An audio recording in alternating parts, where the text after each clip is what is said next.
Bienvenida a este nuevo acto del ciclo Palabra.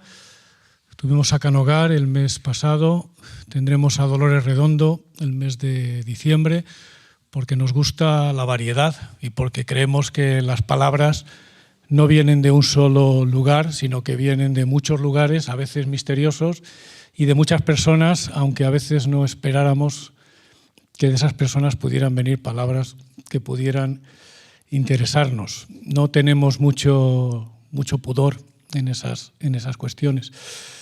Vamos a contar hoy con la presencia de Marta Rebón, porque nadie hoy en España y quizás fuera de España es capaz de explicarnos mejor que ella lo que está sucediendo en esa terrible invasión de Ucrania y en otras cosas,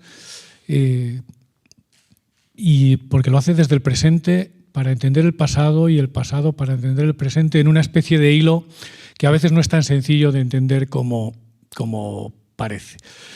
Marta Rebón es traductora, es ensayista, es escritora, ha estudiado muchas cosas y muy variadas y todas muy bien, y hace unos minutos recordábamos que nos habíamos conocido en Barcelona en una coctelería, voy a decirlo para que vean que también vamos a humanizarnos. De casualidad, alguien nos presentó una coctelería.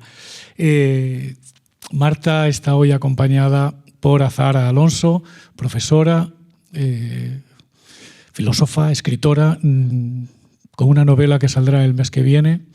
Tenemos mucha suerte y la verdad es que es un honor. Entender el presente es muy complicado. Dejaré que lo haga Álvaro García, el poeta, que en su poema Situación, de un libro titulado Intemperie, ni más ni menos, que es palabra de ahora, dice: que te perdone el día con su urgencia, que te disculpe el hierro del instante, deja la actualidad que se hace sola y ve al presente que te necesita. Pues eso es a lo que venimos, a ver el presente que creo que nos necesita. Marta, Azahara, muchísimas gracias por venir y muchas gracias a todos ustedes por la compañía. Muchas gracias.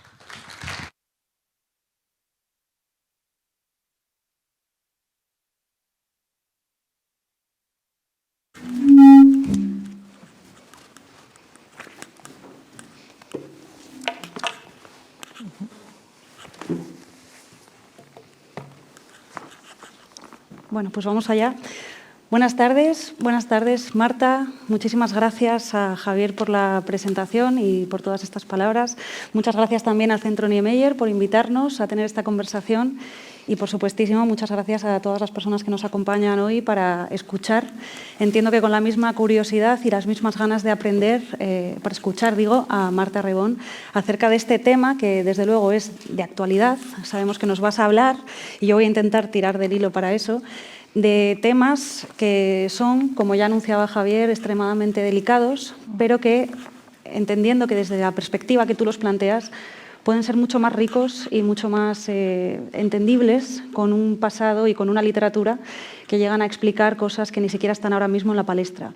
Estoy totalmente de acuerdo con Javier cuando decía que eres la persona más indicada y la persona que creo que ahora mismo más nos puede ayudar a pensar rigurosamente en este conflicto, en esta invasión de Ucrania, porque, bueno, aparte de la trayectoria que tienes y que me gustaría ahora revisar brevemente como una semblanza, creo que hay algo que es el detenimiento y la capacidad de atención que requiere la literatura, que requiere la traducción y que va más allá de ese periodismo, a veces muy buen periodismo, que sin embargo solamente puede atenerse a veces por cuestiones de tiempo a la actualidad y a cierto movimiento un poco cercano a la prisa.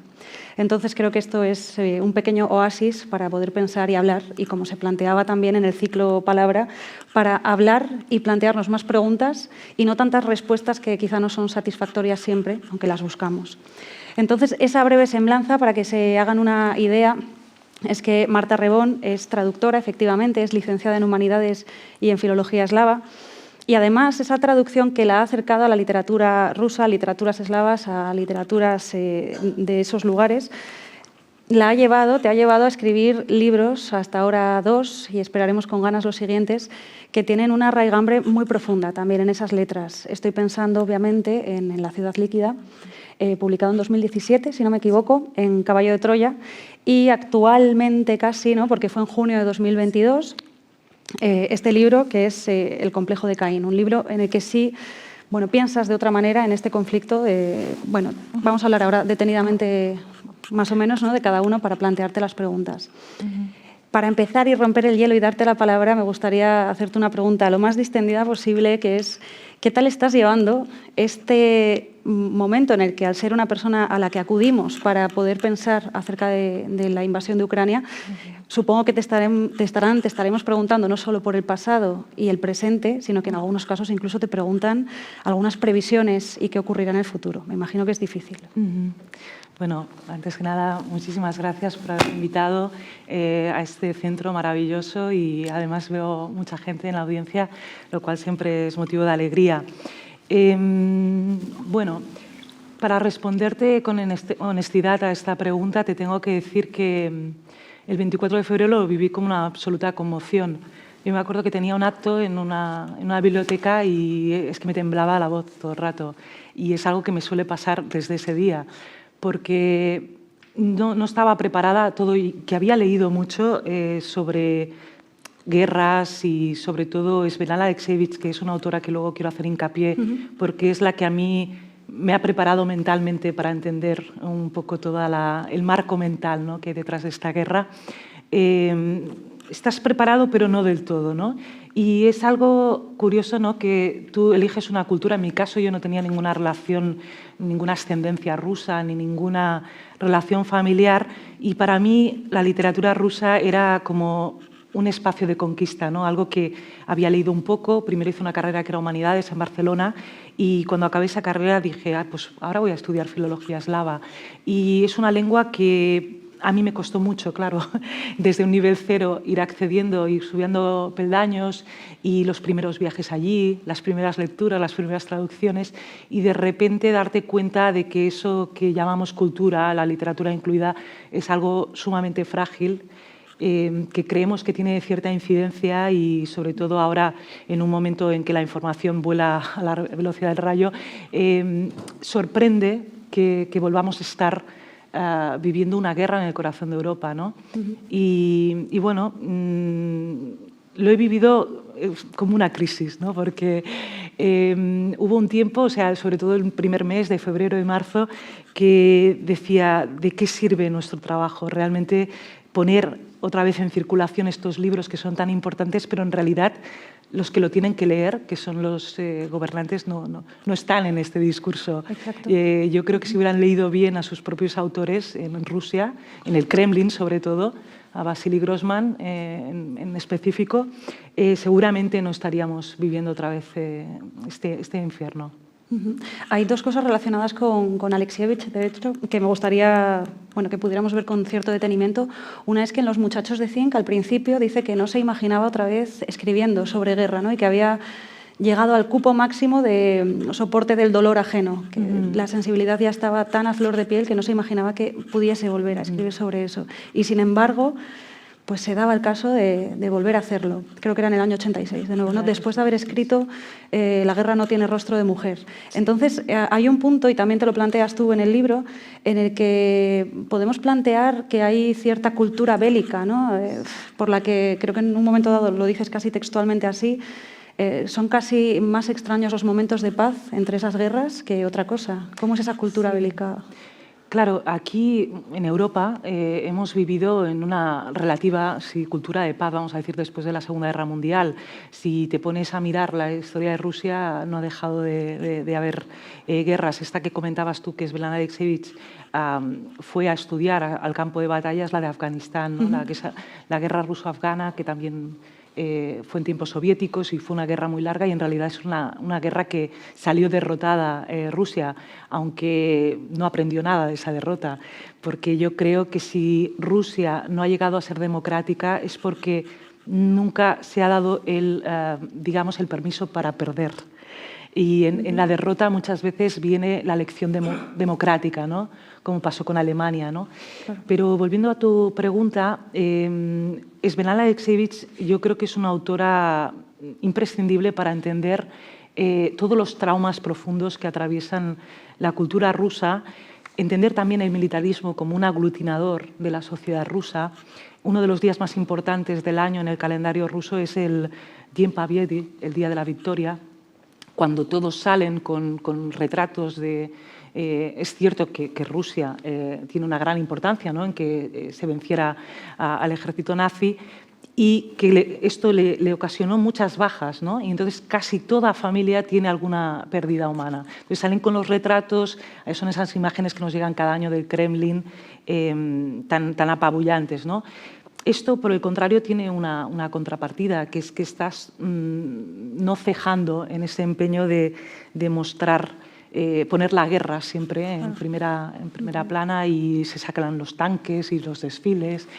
Y por eso, al final, hay una cierta cultura de la guerra que está muy inculcada y que, bueno, quizás eso también ahora mismo, bueno, es una cosa que allí se ha explotado, ¿no? Por ejemplo, cuando dicen hay que desnazificar Ucrania, eso cala muy hondo en un ruso que llega a creer esa mentira, ¿no? Porque desnazificar Ucrania es decir una barbaridad, porque hay grupúsculos, ¿no?, nazis, como los puede haber incluso en nuestro país, como los hay en Rusia especialmente, y entonces, bueno, todo ese aglutinador del uno, los otros, nosotros, nosotros los vencedores del nazismo, eso ha sido un mensaje muy potente para la sociedad rusa. Una cuestión identitaria también, sí, ¿no?, que puede marcar eso. Y cuestión de orgullo también. Sí, por supuesto, sí. Claro. Para ir marcando también esta vinculación importante con la literatura, a través de la traducción, bueno, me gustaría preguntarte, a través de todos esos autores y autoras que has traducido, entiendo que la cercanía a la literatura rusa, en ese caso, y cómo, bueno, pues tienes la conciencia de que si ciertas personas del Kremlin hubieran leído, hubiera sido más importante, la traducción, de todos modos, te pone en un lugar mucho más cercano, ¿no?, a esa creación. ¿Cómo te has empapado de esa cultura eslava al traducir? Pues mira, yo cuando me aproximo a la traducción lo hago desde unos postulados muy alejados a la academia. O sea, esto, igual tú haces una traducción de una novela que tú has puesto todo tu corazón, igual te viene un académico y dice, esto no es riguroso, esto no sé qué. Bueno, no lo sé. Yo trabajo para el mercado editorial y no me va mal, no puedo decir que me vaya mal. A mí me interesa sobre todo en la literatura el contagio por la emoción, ¿no? Y entonces, por eso, cuando estalla esta guerra, yo que sobre todo he traducido a autores del siglo XX represaliados o que han vivido un exilio interior, que lo han pasado francamente mal por tener una opinión contraria a lo que pensaban sus gobernantes, pues claramente mi corazón inmediatamente se situó al lado de estos autores, ¿no? Porque el sufrimiento ruso ha sido muy notable y de ahí han salido grandes obras literarias. Y claro, en estas obras que no se han hecho por dinero, porque ahora mismo nosotros, claro, es normal, pensamos en nuestros parámetros, ¿no? Aquí cuando ser escritor pues se asocia a cierto prestigio, ahora nada de dinero, ¿no? Vamos a ser. Pero estos libros están en otras coordenadas, no se han hecho con una ideología mercantilista ni con ningún tipo de expectativa. Salen de heridas profundas, salen de una necesidad de expresarse irreductible y, sobre todo, de hacer oír una voz propia, ¿no? Estoy pensando pues, en el Dr. Zhivago, en El maestro y Margarita de Mikhail Bulgakov, nacido en Kiev. Estoy pensando en los relatos de Odessa, de Babel. Todos esos libros son, de verdad, ¿no? Puede sonar ampuloso, ¿no?, y un poco grandilocuente, pero yo creo que son monumentos humanos, es que ya trascienden todo. Ahí está mejor, lo mejor de este escritor lo ha puesto ahí. Y esto es lo que quizás también nos atrae mucho, ¿no?, de la literatura rusa. Y ahora que mencionas a Bulgakov, de hecho, la literatura escrita en ucraniano fue el gran vehículo, el gran motor para conservar la lengua ucraniana, porque, tal como cuentas también en el libro, se ha llegado a decir que la lengua ucraniana es ruso prácticamente ensuciado con polaco, ¿no? Algo así. Sí. En la circular de Valuyev, bueno, hay muchas prohibiciones a lo largo de esa historia conjunta que han tenido Rusia y Ucrania, que desde el centro de Rusia se ha intentado, ¿no?, poner siempre trabas a que la lengua ucraniana tuviera una entidad propia. Ellos, en esta circular de Valuyev, que se firma en el siglo XIX y que prohíbe la impresión de libros en ucraniano, llegan a poner que, pues eso, que el ucraniano es ruso mal hablado, es ruso tergiversado por el polaco, ¿no? Los otros vecinos de Ucrania, que se suele mencionar poco para hablar de este conflicto, pero yo creo que es muy importante. Igual que es muy importante hablar de Bielorrusia para entender la ansia de libertad de los ucranianos, pero igual ya llegamos y si no, lo dejo ahí. Sí, la lengua ucraniana yo diría que es un a pesar de, es una lucha con todo en contra, pero aún así siempre encontrar sus espacios. Hay un tridente muy potente en el siglo XIX que es Lesia Ukrainka, Taras Shevchenko, el poeta nacional ucraniano, y está Iván Franko. Están inéditos en español. Yo creo que, perdónenme decirlo así, ¿no? Pero igual si lo único bueno que traeremos de esta guerra es que ahora mismo sí que yo creo que va a ser reconocible la literatura ucraniana escrita en ucraniano, porque no olvidemos que hay mucha literatura, bueno, mucha, no voy a poner ningún cuantificativo porque ahora mismo sería igual osado, pero hay literatura rusófona escrita en ruso que es de autores nacidos en Ucrania, ¿no? Como el mismo Vasily Grossman que te decía. O sea que una cosa también para entender este conflicto, yo creo, es no dar tanta importancia al tema de la lengua, porque no es una cuestión lingüística, por mucho que se insista en decir que esto es una guerra por derechos lingüísticos de dos repúblicas, la de Lugansk y la de Donetsk. No es esto. En Ucrania, a pie de calle, se hablaba el ruso sin ningún problema. Creo que antes comentábamos, ¿no?, que realmente este conflicto lo que sí que ha causado es que esto se revierta, ¿no? Ahora la población civil, como un gesto pues, que yo entiendo legítimo porque al final te están tirando bombas a tu casa, hay muchos que han renunciado ya activamente a hablar el ucraniano en cualquier esfera de su vida, ¿no? Y grandes escritores ucranianos del momento como Andrei Kurkov hasta este momento escribían en ruso. Es como el caso también que comentábamos de Svenala Alexievich, una autora bielorrusa, pero que escribe en ruso. ¿Por qué? Pues esto se explica por la historia que ha habido, ¿no? Primero el imperio ruso, que aglutina toda esta zona, y luego el imperio, que es otro imperio, el imperio soviético, ¿no? Y todo ese fomento, ¿no?, de la gran cultura rusa. De hecho, hay personas que argumentan que la cultura rusa también se utiliza como un arma de guerra, como una especie de poder blando al que Kremlin acude, ¿no?, como para uniformizar todo el pasado, ¿no? Bueno, realmente esto está causando que en estas zonas ahora mismo hablar de la literatura rusa pues no sea algo que se considere apropiado, ¿no? Pero bueno, esto supongo que pasará en la cultura rusa, es inmortal, ¿no? Claro. Sí, pero bueno, entiendo también esas reacciones, claro. Claro, es que estaba pensando que parte, ¿no?, de lo que se intenta, y también lo cuentas en varias entrevistas, creo, y sobre todo en el libro, es reprimir un poco, bueno, suprimir en principio la cultura ucraniana y reprimirla a través, pues eso, quizá del uso de la lengua, etcétera, porque estaba, creo que, relegado el uso del ucraniano a lo doméstico en muchos casos. Entonces, bueno, ese vehículo es comprensible que aunque sea el único, pues se deje también un poco al margen. Y también porque había cierta conciencia de que si se cohesionaba mucho esta identidad podía causar problemas, ¿no?, a ese proyecto tan imperialista, ¿no?, que abarcaba tanta extensión de terreno, y ha sido una manera también siempre de tener un poco supeditado, ¿no?, a Ucrania. Y luego, claro, tenemos un siglo XX que hay dos acontecimientos muy trágicos, ¿no?, para la memoria colectiva ucraniana. Una es en los años 30 el Holodomor, que es el matar de hambre, ¿no? De hecho, la Rada ucraniana lo tiene reconocido desde hace unos años como un genocidio, porque se provoca una hambruna artificial.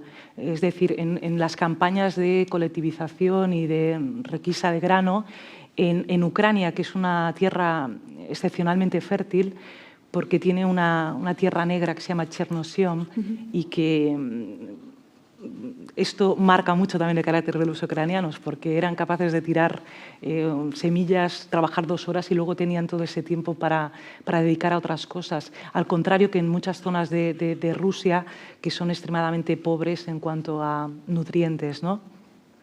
Y entonces, imagínate en un contexto así, con una cultura milenaria de trigo, de repente que por una política de Stalin, hay cartas que acreditan esto que estoy diciendo, se impone un hambre tan brutal que hay casos hasta de canibalismo, mueren 4 millones de ucranianos. Y bueno, volviendo a un autor que hemos comentado antes, Vasily Grossman, lo cuenta en Todo fluye. Sí, en Todo fluye. Tiene unas páginas bastante memorables acerca de este evento que ellos tienen muy vivo en su memoria, ¿no? Como, pues bueno, claro, que un vecino te infrinja este dolor es tremendo, ¿no? Y luego el otro que yo creo que ya saltando mucho en el tiempo es el accidente de Chernóbil, este accidente nuclear que se produce en suelo ucraniano, con gestión también desde Rusia, pero también ucraniana. Y hay unas deficiencias que claramente salvado esos momentos en que podría haber habido una catástrofe que hubiera asolado Europa. Lo que más es evidente es toda la deficiencia del edificio soviético, toda la manera, esta burocrática anquilosada en que está creado, pues ya esto es lo que precipita el derrumbe, ¿no? Y bueno, no sé, esto quería dejarlo ahí porque es otro libro, nos habla de esto, del accidente de Chernóbil, de Sven Alexeyevich, que es Voces de Chernóbil, un libro muy recomendable, para hablar también de esas arbitrariedades del poder que se ejerce en todas las escalafones, ¿no? Desde el director de fábrica hasta... en una economía tan deficiente como la de aquellos años, de los años 80, se recurría mucho al trueque, ¿no? Y entonces al final esto genera unos problemas que se explican bien en ese libro. A pesar ahora de la última referencia, me quedaba mucho con la de Grossman, porque ya ha aparecido 2 o 3 veces, entiendo además que es uno de tus autores más queridos, y en ese libro creo que se muestra, en Todo fluye, estábamos comentando por la gran hambruna, cómo la capacidad de contar el hecho histórico, pero también el detalle, ¿no? Cuando habla de una pequeña familia, muy, muy pequeña, vamos, con un solo hijo, y cómo termina también, bueno, pues en lo personal, siendo una tragedia de otro orden. Creo que esa es también la grandeza, ¿no?, de cierta literatura eslava, que es capaz no solamente de emocionar contando el hecho histórico, que es un poco quizá más frío en algún caso, sino poniéndonos en situación. Y me imagino que eso es parte de lo fascinante de estos autores y autoras. Sí, eso es una mirada que nos ha regalado la literatura rusa a partir sobre todo de Chekhov, ¿no? De hecho, de Grossman se dice chejoviano, ¿no? Ahora una autora que ha ganado el Prix Formentor, este importante premio que se da de una fundación en Mallorca, este año se dio en Tenerife, también se dice chejoviana, ¿no? Ser chejoviano es poner una empatía especial a la hora de mirar a los personajes, incluso al personaje más mezquino, la mirada chejoviana lo rescata, ¿no? Porque tiene, digamos, esa comprensión de que todo es humano, ¿no? Y Grossman recoge ese legado. O sea, Grossman es capaz siempre de demostrar el lado humano del malo, vamos a decir, ¿no? Y siempre hay ahí como una apuesta muy humanista de entender que lo que nos une todos al final es ser humanos. Y ahora recordaba también, el último libro que traduje yo de Vasily Grossman se llama Que el bien os acompañe. Es la traducción de un saludo que hay en Armenia. Él se va a Armenia cuando acaba de escribir Vida y Destino, ese libro en el que trabaja casi una década, le es requisado. Un día entra a KGB en su casa, le quita el manuscrito, incluso él trabajaba con una máquina de escribir, el típico papel de calco que hay detrás que se puede intuir, todo eso se lo llevan y él se queda con un vacío tremendo, ¿no? Porque es algo donde él ha puesto toda su esperanza, todo su buen hacer literario, y él se resigna a haber perdido esa novela. Y en un momento, claro, además de penuria económica, porque no puede cobrar nada de esa novela, le dan la opción desde la propia Asociación de Escritores soviéticos a irse a Armenia a hacer como un trabajo de traductor.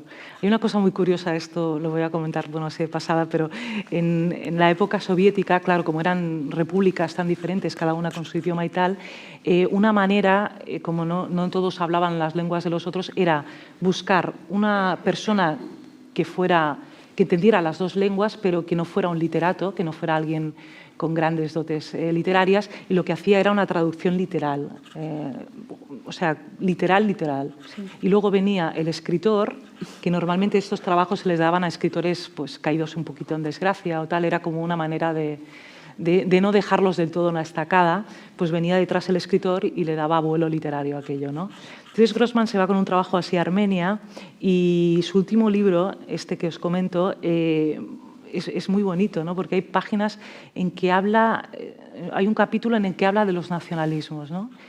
Y habla del nacionalismo ruso, el problema del nacionalismo del país grande, y habla también del nacionalismo armenio, ¿no? Y los contrapone. Y bueno, es maravilloso ese capítulo, porque al final todo el rato lo que pone el acento es que las nacionalidades son un matiz. No dejan de ser un color, un toque, pero no es nada, es como tener los ojos azules, es algo más, pero él siempre pone el acento en esto, ¿no? En lo que nos une como especie humana que somos, al final. Se lee incluso cuando casi intenta comprender a Lenin o a Stalin, ¿no? Busca el elemento humano que hay detrás, aunque luego sea incomprensible o le cueste más hacerlo casar. Y es fascinante también cuando dice, no vamos a juzgar todavía, vamos a dar un paso más allá y vamos a escuchar más cosas, y al final, bueno, pues claro. Juzga también. En esto que comentas de todo fluye, por eso él es muy valiente, ¿no? Porque en un momento en que Lenin no estaba en el punto de mira, él es capaz de decir, ojo, todo este aparato represivo empieza ya con Lenin y dice por qué. Es de una hondura intelectual y en ese momento concreto se estaba jugando mucho, ¿no? Es que, claro, esto también está bien que cuando leemos estos libros tengamos en cuenta que estos están hechos en un clima normalmente muy adverso para decir esto. Entonces hay una valentía, hay una belleza en esa prosa que nace de la valentía también, de atreverse en un momento en que todo te quiere silenciar, que uno, bueno, le nazcan esas ganas de poner por escrito lo que uno cree. Como decías antes, esa necesidad de contarlo y no por un encargo, como puede suceder en otro tipo de literatura. Igual por estos lares, ¿no? Exacto.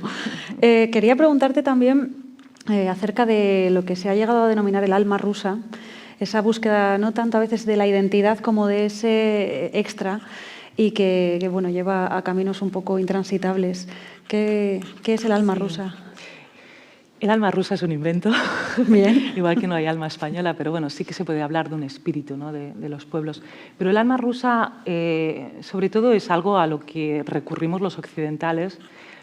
Es un cajón desastre, ¿no? Cuando no sabemos qué decir o nos resulta inexplicable algún tipo de conducta rusa, pues está esa famosa frase de Churchill, ¿no? Que dijo: Rusia es un enigma oculto en un secreto, no sé qué, en un enigma, algo así, no sé cómo. Y eso es el alma rusa, pero el alma rusa también podríamos decir que es esa.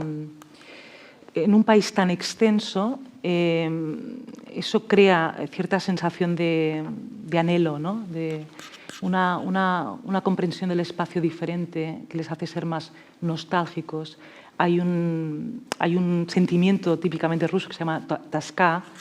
También tenemos la morriña, ¿no? Gallega y todo esto. Pues la toska es una especie de melancolía sin ningún motivo concreto, pero mezclado con hastío, apatía, saudade. Sí, tenemos manifestaciones de esto en diferentes culturas, pero en Rusia tiene ciertos toques especiales, ¿no? Y esto lo encuentras en muchos libros, ¿no? El Oblomov de Goncharov, ese personaje que se queda los días tumbado en su sofá porque no le ve utilidad a ponerse a trabajar todo y que a estudiar. Haber estudiado, tener estudios superiores, pues también es un personaje dominado por la toska, ¿no? En he perdido un poco el hilo, no sé por dónde íbamos. Y además me estaba acordando de este libro que no tiene nada que ver, pero es Mi año de descanso y relajación, ¿Ah, que sí? también es una Bueno. chica que no quiere levantarse durante un año de la cama. Bueno, yo creo que es un diálogo blomoviano. Esto habría que buscar si lo ha leído y tal, pero bueno, sí. Una afiliación ahí. Había algo también que a raíz del ahora invento del alma rusa se plantea desde allí, que es cómo, bueno, y también es tu planteamiento de Caín, ¿no? ¿Por qué sucede esto entre, tú decías vecinos, pero también a veces se entiende como hermanos, entre pueblos hermanos? El propio Zelensky lo planteó así, ¿no? Sí. A ver, hermanos son, evidentemente, como nosotros podemos considerarnos hermanos de los franceses, ¿no? En el sentido de que son dos pueblos eslavos orientales. Con Bielorrusia son los tres pueblos que están en esta rama y tienen dos idiomas con grandes similitudes. Un 70% de vocabulario me parece que comparten, aparte de una historia común. Pero bueno, es lo que dijo Zelensky, que bueno, si son hermanos, realmente esto es la historia de Caín y Abel, ¿no? Y yo escogí para este libro el complejo de Caín, que es un término de la psicología, para hablar de esos fenómenos que a veces pasan entre hermanos, ¿no? Que el hermano mayor no se sabe por qué se cela, ¿no?, del pequeño, incluso a veces puede hacerle mucho daño, llegar a matarlo, ¿no? Yo siempre vi algo muy pasional en esta guerra, ¿no? De que Rusia no ha sido capaz de entender que Ucrania mentalmente, su marco mental, está ya en Occidente, o sea, pero no es de ahora. Esto no viene desde el 2004 con la Revolución Naranja, no viene tampoco con el Euromaidán 10 años después, en el 2014. Esto viene de atrás y se explica también por ese otro vecino que tiene, que es Polonia. Y ellos han estado ahí en el medio, ¿no? No hay que olvidar que Rusia, una parte es europea, otra parte es Asia. En el caso de Ucrania, están ahí en una tierra de fronteras pero evidentemente ellos cuando llegan a la independencia, hace 30 años, cuando se declaran independientes, ellos ya están muy hastiados de estar bajo la esfera de influencia de los rusos y en estos años, en estas décadas, no ha hecho sino acrecentarse el sentir de que su devenir como pueblo está ligado a Occidente. Esas ansias de democracia. Se ha puesto mucho el acento ahora también en la corrupción que hay en Ucrania sistemática. Pero yo no creo que sea un rasgo distintivo. Es como cuando, bueno, por poner un ejemplo, ¿no?, de España, cuando sale de la dictadura, los primeros años no son impecables, evidentemente, porque siempre quedan flecos, ¿no? Hay deficiencias, carencias democráticas, pero evidentemente en el momento de la agresión es indudable que hay un presidente que ha votado el 70-80% de la población, que es un presidente judío. Sí. Y es un presidente de habla principalmente rusa, todo y que ahora pues se expresa solo en ucraniano, evidentemente, pero ahí hay una expresión democrática que Rusia vulnera invadiendo un país soberano. Claro, es que de hecho, de todo el crisol de explicaciones posibles que se dan a esto, que además todo el mundo aporta la suya, hay algo en lo que tú has, bueno, creo que alguna vez has ahondado y me gustaría poder hacerlo ahora y escucharte, que es lo que ocurre dentro de Rusia, como acabas de decir, la incapacidad para aceptar que quizá pues, ya no tiene mano ahí. Sí, a ver, yo creo que Rusia ahora está mucho más lejos que el 24 de febrero. Para empezar, desde Europa no se puede volar directamente a Rusia. Se ha creado una distancia que es física, es real. En Rusia ahora mismo no hay medios independientes, solo hay canales estatales que repiten la propaganda del Kremlin, una propaganda que es obscenamente falsa. Los late shows que hay a la noche de debate político, se escuchan cosas verdaderamente demenciales. Ahora ya han dejado de hablar de desnazificación para hablar de desatanización. O sea, ya es una... la Iglesia Ortodoxa también está jugando un papel bastante activo a favor del Kremlin en esta guerra y bueno, es una barbaridad. No sabemos exactamente sí que hay datos del Centro Levada que se tiene como bastante independiente, pero los datos que arrojan, yo no me los puedo creer, ¿no? Que un 70% esté a favor de esta guerra no me parece representativo, no me lo puedo creer.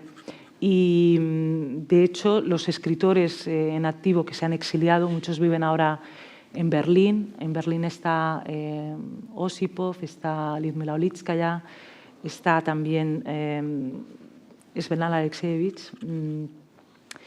Lo que te cuentan es que ahora mismo está intoxicada, la sociedad rusa está intoxicada, no pueden pensar con claridad porque se les está metiendo en un clima de paranoia y de que es Occidente la que los considera enemigos, que esto es una guerra de la OTAN, cosas que por aquí también, pero bueno, cuando claramente está clara, ¿no?, la agresión.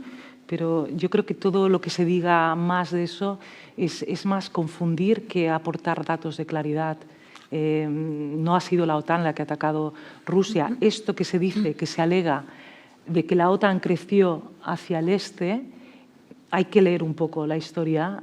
Hay libros que explican bien esto. Son los propios países de Europa del Este que quieren acogerse al paraguas de la OTAN, porque sin yo defender este organismo, que a mí no soy experta en este tema ni me interesa, pero he leído un poco acerca de esto, y siempre permanece el temor entre los países de Europa del Este a volver a sufrir la agresión de Rusia. Y evidentemente veo que no iban tan equivocados. De hecho, cuando se independiza Ucrania, Ucrania en ese momento tiene cabezas nucleares.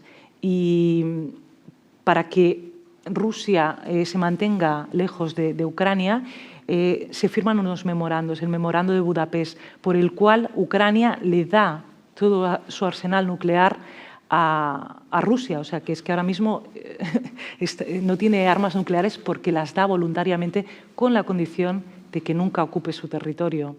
Pues bueno, pues no ha sido así, ¿no? Y en ese memorando está presente también Estados Unidos, están otros países, y una de las condiciones es seremos defendidos si nos atacan. Bueno, es una historia muy compleja, pero evidentemente no puedo estar de acuerdo con los que dan esta interpretación de los hechos. Además, es una interpretación que dice que no se trata de una invasión, sino de una operación militar, ¿no?, en Ucrania. Y genera, entiendo, problemas acerca de cuál es la verdad o la veracidad de los hechos o de la propaganda, en algún caso, cuando hay personas rusas que tienen familia en Ucrania y reciben otra información directa de la que en algún caso llegan incluso a dudar, ¿no? Sí, hay casos extremos de hijos llamando a madres, decir, nos están bombardeando, esto te lo estás inventando, es propaganda, ¿no? Entonces, claro, sí, esto que comentas de la terminología, a la guerra, no poder llamarla guerra, porque además hay pena de prisión. Hay un diputado ruso que está en la cárcel con una sentencia de 6 años y 11 meses por decir que se estaban matando a niños rusos, y esto ya es en firme, está él en una colonia penal. Claro, cuando tú ya a la guerra no le puedes decir guerra, ya vives en un mundo totalmente paranoico, ¿no? Es una operación militar especial. Y esto es un eufemismo que no deja de ser un lavado de cerebro. Imagínate tú encender la tele y quererte enterar de lo que está pasando y que todo el rato te estén con la operación militar especial, ¿no? En cambio, ellos sí que dicen que la OTAN está haciendo la guerra contra Rusia. Bueno, hay libros muy interesantes sobre el nazismo, ¿no?, de Viktor Klemperer, La lengua en el Tercer Reich, que hablaba sobre todo de esa deformación del lenguaje. Sí. Va íntimamente ligado al fascismo, al totalitarismo, utilizar la lengua de una manera torticera y que va calando, porque esto es como una lluvia menudita que gotita, gotita, gotita al final va calando, ¿no? Y crea un clima pues, favorable a las intenciones de quien esté gobernando. Irrespirable normalmente, ¿no? Esas políticas de dominación lingüística que tienen mucho más. Y con la violencia, un poco enlazando con aquel carácter casi bélico que comentábamos al principio, hay otra cita que creo que es de Grossman, si no recuerdo mal, un personaje que decía, un personaje tan inteligente como cínico, creo que salía definido así, que hay una ley de conservación no ya de la energía, sino de la violencia, que siempre se reconvierte, que siempre acaba siendo de otra manera. También podría estar esa violencia lingüística, ¿no? Esa manera de, no tanto lo que se dice, sino incluso lo que se omite. Esas omisiones pueden ir en esa línea. Sí, exacto. Y cuando llega la guerra ha fallado la cultura. O sea, es lo que decíamos. Ni la gran lengua alemana fue capaz de evitar Auschwitz, ni la gran lengua rusa con toda la riqueza que cualquier persona lectora y que haya una traducción mediante, evidentemente, puede apreciar, ha sido capaz de, primero, de evitar el Gulag, que el Gulag es ese infierno blanco al que van a parar, ¿no? En Siberia. Hay un autor que a mí me maravilla, al que siempre vuelvo, que es Varlam Shalamov. Por suerte tenemos su obra, su magna obra, publicada toda completa al español, salvo la poesía, que son los relatos de Colima. Eso es algo, de verdad, que eso no tiene precio. Aunque vayan y te compras los 6 volúmenes y te cuesten 100 euros, eso no tiene precio. Porque eso es la experiencia de alguien que por ser disidente acaba en un campo de presidiarios, de un penal, un campo de concentración, al fin y al cabo, en la situación más adversa, en una naturaleza hostil, y de ahí hace como una enciclopedia, es como una comedia humana, pero llevada a ese lugar y donde exprime toda la tipología del mal que encuentra, ¿no? Porque en esos campos de concentración estalinistas iban a parar no solo los disidentes, sino también los asesinos, la peor calaña, ¿no? Y de ahí hay unos relatos que además están escritos con todo el rigor factográfico, pero a la vez con una mirada muy poética. Y eso es algo que descoloca, o sea, no, eso es algo a lo que no estamos acostumbrados y es maravilloso. Cada vez que vuelvo a algún relato de Shalamov, por una parte pienso qué duro, ¿no?, lo que le tocó vivir, pero luego tiene esa contrapartida de decir, de esta basura tenemos estas impresiones tan valiosas, ¿no? La belleza literaria al final, ¿no? Sí. Que no se sabe... Hay un momento que dice, ¿no?, cuando mueren en el Gulag, que muchos mueren terminales, totalmente consumidos, sin carne apenas, ¿no? Y cuando mueren se les pone una tablilla en el pie con un número, ¿no? Y él dice, es como un rasgo civilizatorio, ¿no? Con toda la ironía, ¿no? Pero para decir, bueno, en ese momento en que te pones, eres cadáver fiambre, te ponen un número, ¿no? Bueno, mira, algo de humanidad queda, ¿no? Exacto. Sí. La última humanidad. Sí. Quería preguntarte una cosa difícil también, o creo que es difícil. En un personaje que escucha otro personaje de Babchenko, se queja de cómo no han hecho nada por nosotros, ¿no? Cómo la gente no ha salido, no se ha desesperado al ver esto que estaba ocurriendo. Y al leerlo es inevitable ponernos en ese lugar o empatizar por completo. ¿Qué podemos hacer? Bueno, mira, ese personaje en el fondo expresa un lamento a su propia sociedad, ¿no?, la sociedad rusa. Y es verdad que Svetlana Alexievich, volvamos a esta autora, ha estudiado mucho el Homo Soviéticus y una de las... le llama así, ¿no?, al ciudadano soviético. Uno de los rasgos definitorios del Homo Soviéticus es su conformismo, quizás sabiendo la brutalidad, ¿no?, de su gobierno. No olvidemos las purgas estalinistas, toda la gente que murió, cómo se diezmó la sociedad rusa y ucraniana y cuántos muertos hubo, cuántos desaparecidos. Es normal que eso forma parte de esa represión invisible que atañe al final al que te vende los zapatos, porque eso es algo que se respira en el aire, ¿no? Y no sé por lo que te voy a decir, pero decía que podemos... exactamente ese lamento de por qué no han salido a quejarse, bueno, ahora también se puede aplicar, ¿no? Pero por una parte sería injusto también, viendo la represión tan brutal. No olvidemos que en los primeros 2 meses de guerra hay gente que sale a protestar sola, pero incluso llevar un folio en blanco y ponerse en el Kremlin así con un folio en blanco, intentando burlar ya todas las prohibiciones que hay, eso también te llevaba directo a la cárcel, ¿no? Y una cárcel rusa no es como la cárcel nuestra, ¿eh? Eso también hay que tenerlo en cuenta. Hay una brutalidad, hay una impunidad que es normal que la gente tenga miedo, ¿no? Incluso me acuerdo uno que salió a protestar con un ejemplar de Guerra y Paz, ¿no? por la palabra guerra, ¿no? Y también se fue, evidentemente lo detuvieron. Bueno, tampoco hay que olvidar que en Rusia en los últimos años ha habido envenenamientos a disidentes. Navalny fue casi murió, ¿no? Salió a Berlín, cuando se curó decidió volver a su país por ese sentido del deber un poco. Esto también es muy ruso, esa cosa de tengo que estar en mi país, pero bueno, está fuera de juego en un penal con cierta autoridad, ¿no? Consigue filtrar sus mensajes y llegan, pero sus capacidades como actor político son inexistentes, ¿no? También muertes a periodistas, muchísimos, por citar solo uno, el de Ana Politkovskaya es paradigmático, muertes a políticos, y este es el clima en el que la sociedad civil tiene que intentar hacer su trabajo. Tampoco hay que olvidar, por ejemplo, periodistas, ¿no? que han ganado el Nobel ahora mismo, pues no está, su medio de comunicación ya no puede ejercer en Rusia. Es que es todo es no, todo está prohibido y ese es el problema ahora mismo. Y de cara afuera no, claro, la intención es mostrar otra cosa, pero en fin. Y el libro, estaba pensando que terminaste de escribirlo en Cracovia, en abril, si no me equivoco, 2 meses después del inicio de la guerra, pero has seguido pensando constantemente en las columnas, a través del periodismo, en este conflicto. ¿No estás agotada de pensar en ello y de escribir sobre ello? Sí, bueno, pasado el momento inicial, que claro, este librito nace de urgencia, ¿no? de querer poner algunos elementos al debate para quien quiera.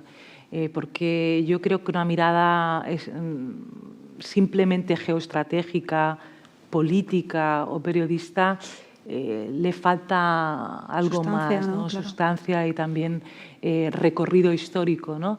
Pero sí, en ese momento tenía muy claro lo que yo creía que tenía que subrayar, y ahora mismo ya hemos entrado en una fase más de incertidumbre, de desgaste.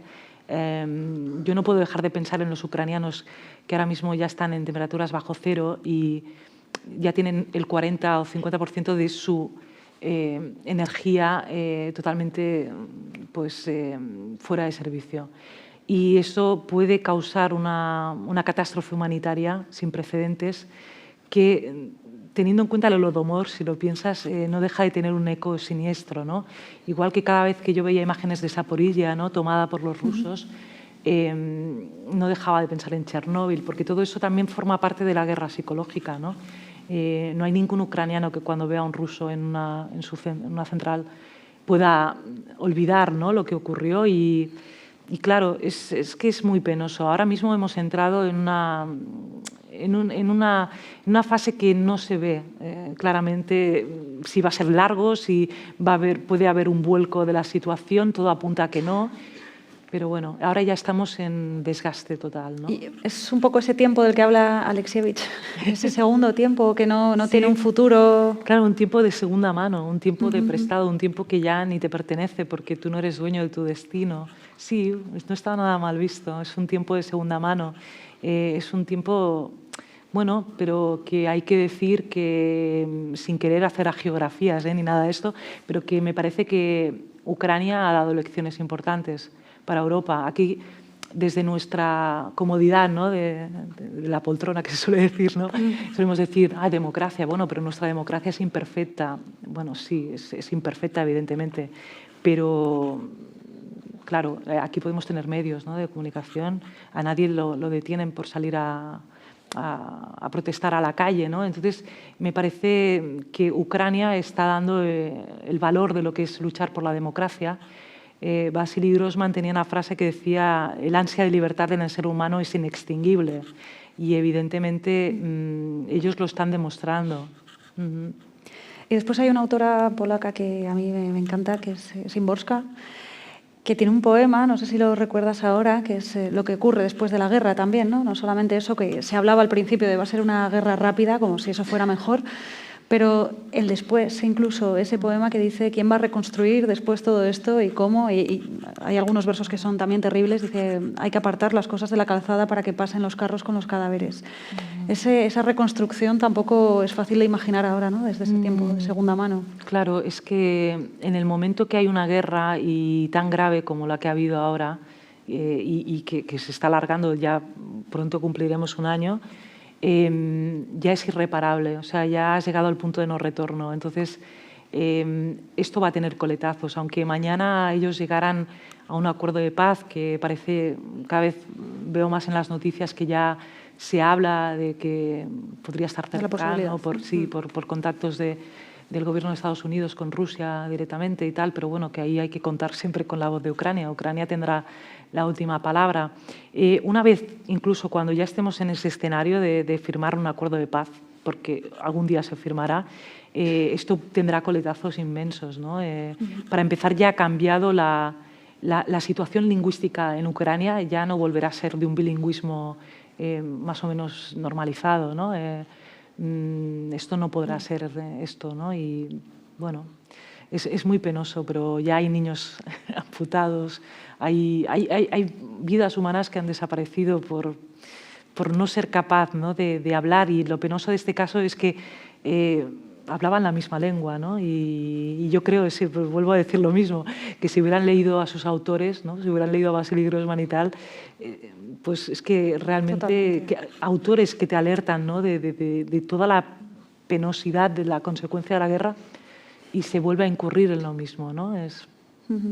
Bueno, se dice que a través de la lectura es cuando podemos quizá escuchar a otras personas a las que no escucharíamos en la vida habitual. Desde luego. Y bueno, quizá en ese caso... la literatura es una herramienta compleja y valiosa para fomentar la empatía, ahora le comentaba a una chica que me ha entrevistado antes, ¿no? De que si quieres saber cómo fue la Revolución Rusa o la guerra civil posterior que hubo, qué mejor que el doctor Zhivago, ¿no? Y saber cómo eran los pisos comunales, pero a la vez mezclado con reflexiones sobre el amor, que el amor es igual aquí que allá, bueno, con sus idiosincrasias de cada lugar, pero reflexiones sobre la vida, el destino, la guerra.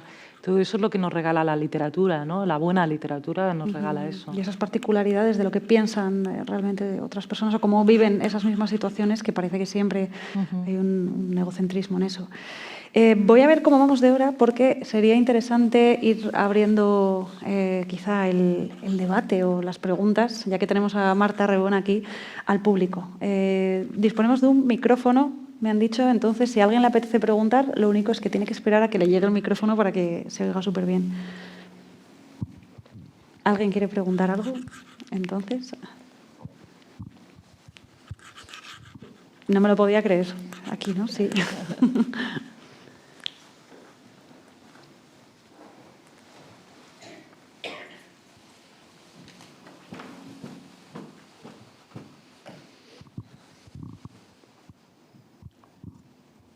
Hola. Sí. Hola. Mi pregunta es sobre Chechenia. ¿Qué es Chechenia? ¿Qué pasa en Chechenia? ¿Qué ha pasado en Chechenia? No, lo siento. Te voy a emplazar a libros, porque es que Chechenia ahora mismo no... Hay grandes... Bueno, léete los libros de Anna Politkovskaya. Es muy interesante. Pero bueno, no deja de ser... Bueno, es que ahora es muy complejo, ¿no? No sé si lo preguntas por Kadyrov, que también está en esta guerra aportando hombres, ¿no? para sus fuerzas, para las fuerzas rusas, pero es un tema muy complejo que ahora mismo tampoco voy a improvisar. Hay grandes libros sobre el conflicto y sobre todo Politkovskaya para entender este conflicto. Qué poco habitual y cómo se agradece una respuesta así. Sí. Quiero decir, lo que vemos en televisión normalmente es ¿qué le parece? Sí, me parece algo. Pero muchas gracias por la pregunta.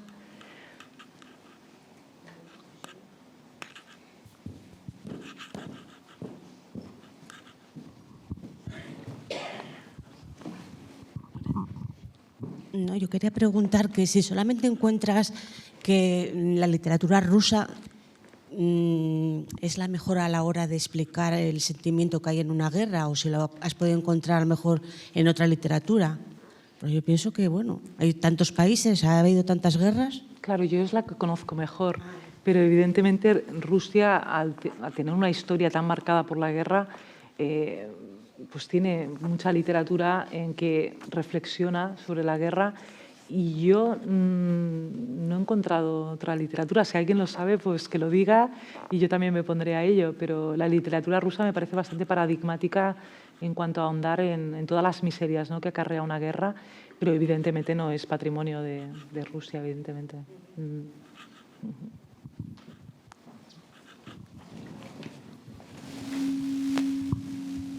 De hecho, si nadie, o en un impasse que robo yo, me traía una cita que era: ¿y si Rusia viviera de la palabra y no del puño? ¿No? Era una de esas preguntas, y precisamente es lo que estamos todo el tiempo intentando insistir en ello. Es que eso sería increíble, ¿no? Que ellos mismos leyeran sus textos, porque al final, así como hay grandes filósofos europeos que a todos se nos ocurrirían nombres, en Rusia los filósofos importantes son los literatos. Claro. Y el espíritu democrático está en la literatura. Chekhov es lo más democrático que puede haber, ¿no? Y eso en un país donde no se ha podido ejercer la democracia, porque cuando cae la Unión Soviética en los años 90 es una década que es como la antesala al putinismo, ¿no? A estas 2 décadas que han culminado en una guerra tan horrible en el corazón de Europa. Muy interesante eso que has dicho acerca de, bueno, cuando pensamos en los grandes filósofos tenemos muy claro quiénes son aquí, pero allí creo que es más accesible, de hecho, ¿no? Poder acceder a las ideas a través de la literatura, que tiene ese componente de entretenimiento, aunque no siempre lo defendemos cuando leemos las grandes novelas, pero hay un acceso al cuerpo. Sí, el escritor ruso no, en principio, me refiero al legado que tenemos, no ha tenido miedo a complicarle las cosas al lector. Y eso es algo que a mí me resulta valioso, ¿no? Esa enjundia, ¿no?, filosófica que hay detrás de cada novela. Bueno, lo que pasa es que eso igual a otros les resultará disuasorio, claro. Eso ahí está para los gustos, ¿no? Pero es todo lo contrario ahora, que a los escritores se dicen ponlo masticadito, la trama, la intriga, no sé qué. La novela rusa no sigue esos parámetros. Menos mal.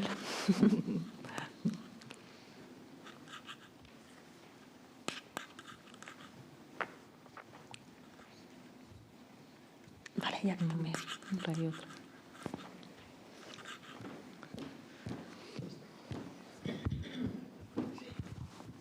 Bueno, un poco colateralmente también, pero sin salirse del mundo eslavo, yo tengo un cierto interés y curiosidad por la situación de los rutenos o rusinos. Si nos puedes aportar algún dato, si tiene una lengua propiamente, si la situación cultural que tiene ahora es floreciente o está en regresión, y cómo los tratan, y si hay un sentimiento identitario. Bueno, los rutenos es el nombre histórico para hablar de los ucranianos. Digamos que es un término histórico, ¿no? Pero no puedo decirte nada acerca. Bueno, me refiero a estas etnias que están en Ucrania, en Polonia, sí, en Eslovaquia sí, bueno, pero que en algunos ámbitos... son pequeños reductos, pero rutenos y rusinos, como tú lo has dicho, la Rus de Kiev, cuando se habla de la Rus, es rutenia, ¿no? Y sí, hay esos grupos, pero no puedo aportarte nada. Si quieres saber, las minorías lingüísticas, sobre todo, son muy maltratadas por los rusos. Por ejemplo, Crimea. En Crimea la población autóctona eran tártaros, sobre todo. Y en el 44, cuando Stalin decide purgar a toda esa población, se los lleva a Siberia y digamos que casi aniquila por completo ese pueblo, que es reemplazado por rusos, y que eso ha jugado un factor bastante importante cuando en el 2014 se ocupa Crimea, de estabilizar y de hacer esa zona rusa.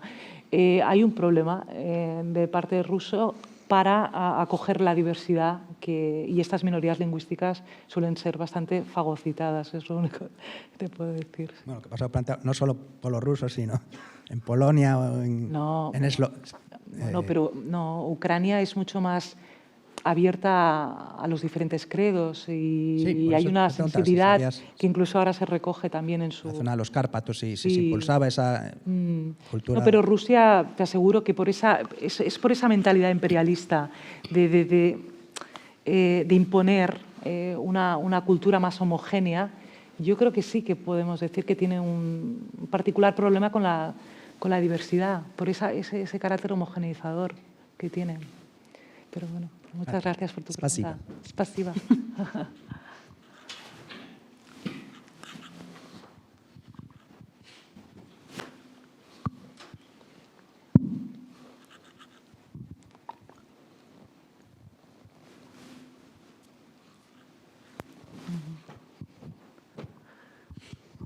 Hola, ¿se me oye? Sí.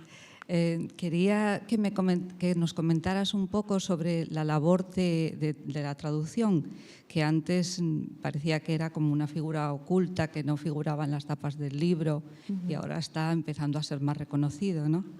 Es una tarea y que creo que debe ser algo muy interesante, cómo traducir a un autor que a veces, bueno, en las lenguas eslavas igual se traducía además del inglés, que pasaban luego, y no sé, me imagino que se perdería mucho con eso. Sí, históricamente aquí se solía pasar del francés, sobre todo del francés y del alemán, y luego ya sí también del inglés. Pero sí, es verdad que la traducción literaria cada vez es más valorada, se entiende como un arte, como para mí traducir es escribir a partir de un guión, una partitura, algo previo, pero al final las herramientas, el método de trabajo está ligado totalmente al de un escritor. Sobre todo me estoy refiriendo a ese traductor literario que vive de eso, ¿no? Que vive encadenando encargos y, por tanto, vive una vida plenamente de escritor. Me alegra que sea así, en lo del reconocimiento. Muchas veces se pone el acento en eso, de que debe aparecer el nombre del traductor en la cubierta, ¿no? Eso es importante, me parece bien, pero sobre todo lo que estaría mejor es que fuera aparejado con un reconocimiento monetario acorde, porque no hay que olvidar que los franceses cobran el doble, ¿no? Por el trabajo que hacemos aquí, ¿no? Y yo creo que aquí falta ese reconocimiento extra de ir subiendo las tarifas que iban congeladas desde que yo empecé. O sea, no ha habido subidas, es más, incluso con la pandemia intentaron bajarlas otra vez. Entonces, yo creo que es muy importante que haya esta conciencia también de los lectores, ¿no? Que cuando cojan un libro traducido tengan muy claro, si tú coges Guerra y Paz de Tolstói, en ese momento no estás leyendo exactamente a Tolstói, estás leyendo al que lo ha interpretado para ti, ¿no? Es otro libro. También hay que entender que la traducción es una interpretación y, por tanto, es una variante. Por tanto, si hay de Guerra y Paz hubieran 10 traducciones ahora mismo en el mercado, no pasaría nada tampoco, porque cuantas más traducciones haya de una novela tan importante, yo creo que eso es indicador, ¿no? De que hay una salud cultural potente. La traducción al final es poner en circulación otros textos y que dialoguen con nuestro presente, y son herramientas para pensar, y ojalá que el traductor literario empiece a cobrar más de lo que cobra. Eso es lo que yo pienso, sí. Muchas gracias. En alguna ocasión te he oído decir también que quizá más presencia en los festivales literarios también, ¿no? Por parte de los traductores. Sí, yo creo que se tendría que empezar a normalizar la incorporación, ¿no? De los traductores como voces, una voz más, ¿no? de un dinamizador cultural, de un divulgador, porque al final el trabajo que hace es impagable, ¿no? Imaginaros solo poder leer los libros que están escritos en tu lengua, ¿no? Y en la misma actualidad, ¿no? Que solo pudiéramos leer libros en español. Pues claramente yo creo que el traductor tiene que ir ganando espacios de visibilidad y públicos para que también se respete más su labor. Y ahora que te referías a ese número variado de traducciones de una misma obra, ¿qué opinas con respecto a la actualización de esas traducciones, al lenguaje un poco que hablamos en cada momento? Cuando es así, una cosa tan predeterminada, bueno, a ver, yo en principio soy muy abierta a todo el tipo de propuestas que se hagan. Yo me acuerdo ahora hace unos años, ¿no? Trapiello, que actualizó el Quijote para hacerlo más accesible al lector de ahora. Bueno, entiendo las cosas en contra, los argumentos en contra y a favor. Yo en principio no soy nada purista con este tema, en realidad estoy a favor de todas las propuestas. El otro día también ahora me han hablado del asturiano, y yo qué voy a decir del asturiano, pues quien quiera oficialidad lo respeto y ya está. O sea, creo que siempre es más una cuestión de sumar que de restar, ¿no? No decir, no, no debería haber una actualización de esta novela, pues bueno, yo qué sé, si hay 500, 1000 personas que van a leer eso y les va a aportar, no tengo nada en contra, la verdad. Y te quería preguntar también, ¿qué libros recomendarías? Eso que todo el tiempo llevamos incidiendo en ello. Ojalá se leyeran más libros, más literatura rusa por los propios rusos o por ciertas facciones de esa cultura. ¿Cuáles serían los libros? No te voy a decir un número porque sé que siempre es la pregunta más complicada, pero ¿cuáles crees que son indispensables? De la literatura ahora, rusa. Sí, ahora para entender esto también o para poder posicionarnos mentalmente en algo más favorable. Bueno, recomendaría ahora un libro que acaba de llegar a las librerías, que es una historia de Ucrania desde los inicios, se remonta a Heródoto y se llama Las puertas de Europa, de Sergi Ploji, está en Editorial Península y es un libro de referencia realmente para quien quiera ahondar en esta historia, pero es complicadísima, por eso no se puede resumir. O sea, a mí cuando me dicen rapidito, explícame, no puede ser, o sea, no. Es muy compleja la historia. Para empezar, la Rus de Kiev no la fundan ni ucranianos ni rusos, sino vikingos. O sea, con esto ya te digo lo complejo que es entender un poco. Ese es un buen libro de referencia, pero luego insistiría en Vida y Destino, de Vasily Grossman para entender también de dónde viene todo esto, ¿no? Ese siglo XX tan sangriento y creo que sería importante leer ese libro para actualizar todo el mensaje al final humanista y un poco esperanzador que nos quiere arrojar Vasily Grossman. Puede ir en la línea también, estaba pensando de esa pregunta que quizá nos hacemos, te lo he leído, en Occidente, al leer qué somos o quiénes somos, y que quizá en la lengua eslava es quiénes debemos ser. Sí, exactamente, eso es... sí, es un pequeño matiz, bueno, un pequeño y grande matiz, ¿no? Porque hay como ese sentido de reflexionar en destino como pueblo que deberíamos ser.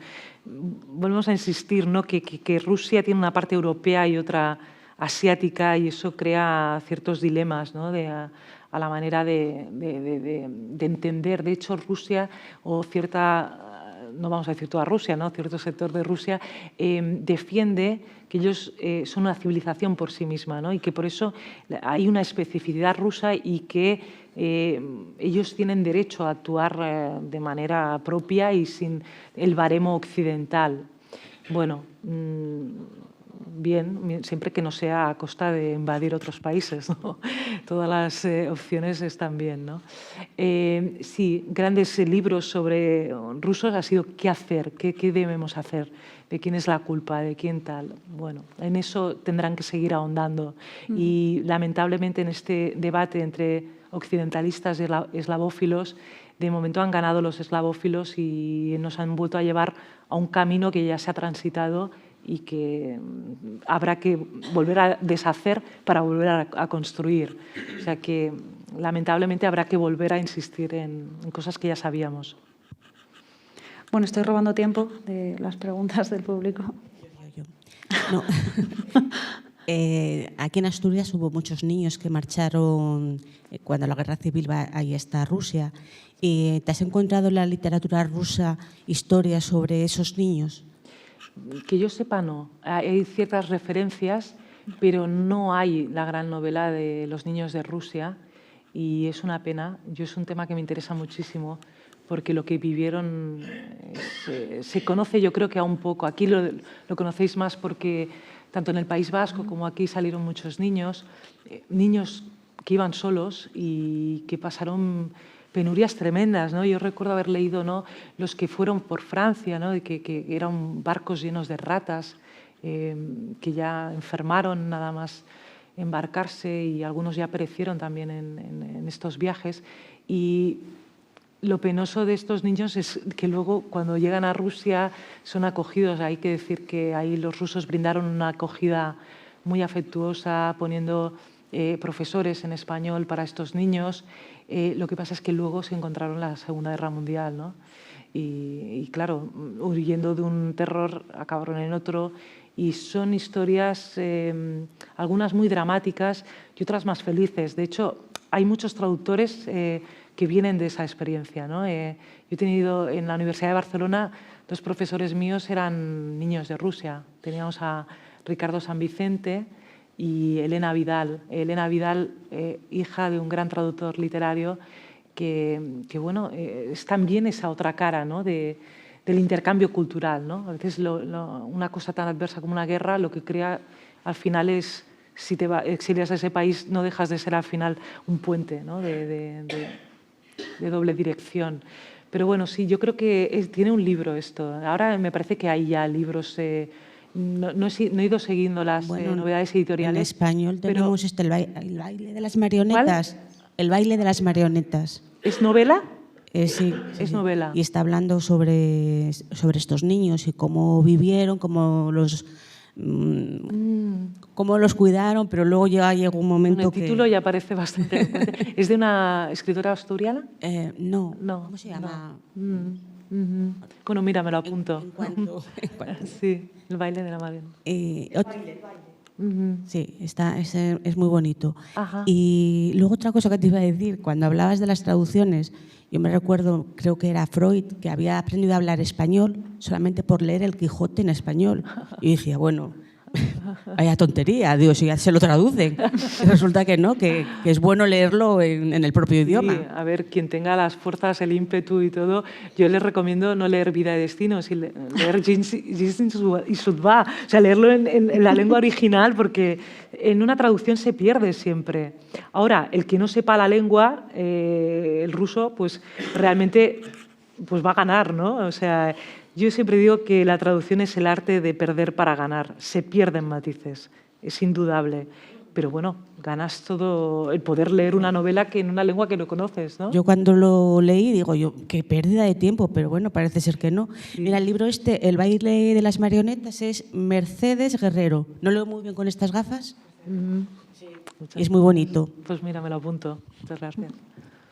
Decía Julián Marías que se había puesto a leer Ser y Tiempo de Heidegger sin saber alemán y que cuando terminó sabía alemán. No sé, igual pasa. Qué bonita anécdota. Me temo falsa. No. Pero bueno. Mira, Vida y Destino. Eso, cuando ¿no? terminas de leer Vida y Destino sabes ruso. Bueno, con un diccionario al lado, imagino. Mi pregunta es referida a aquello que comentabais antes del alma rusa. Otro aspecto que me parece que te he escuchado en algún vídeo de YouTube hablar, porque yo tengo la impresión, después de haber leído sobre el tema, que los pueblos eslavos tienen un umbral del dolor o del sufrimiento, que no sé si es cierto o no, superior a otros pueblos, por lo menos europeos. Entonces, mi pregunta es, ¿eso también entronca dentro de lo que se podría llamar el alma rusa, el alma eslava? Capacidad de sufrimiento, de aguantar y también de jugárselo todo. Sí, el alma rusa también. El alma rusa puede ser lo que quieras. Es como un espejo que pones ahí. Pero sí, el alma rusa sí vinculada a ese sufrimiento que se explica por razones históricas, por razones geográficas, por ese frío que nosotros por suerte no tenemos que padecer.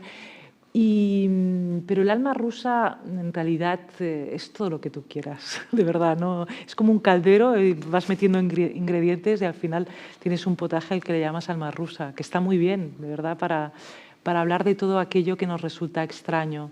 No puedo decir nada más. Decían que era como una sopa rusa, ¿no? Sí. A la que se le echaba de todo. Eso lo dijo un viajero francés que viaja, sí, esto lo recojo en el libro porque me encantó. Sí. Eso es un potaje, te dice sin más, donde metes lo que te da la gana y dices, pues esto es alma rusa.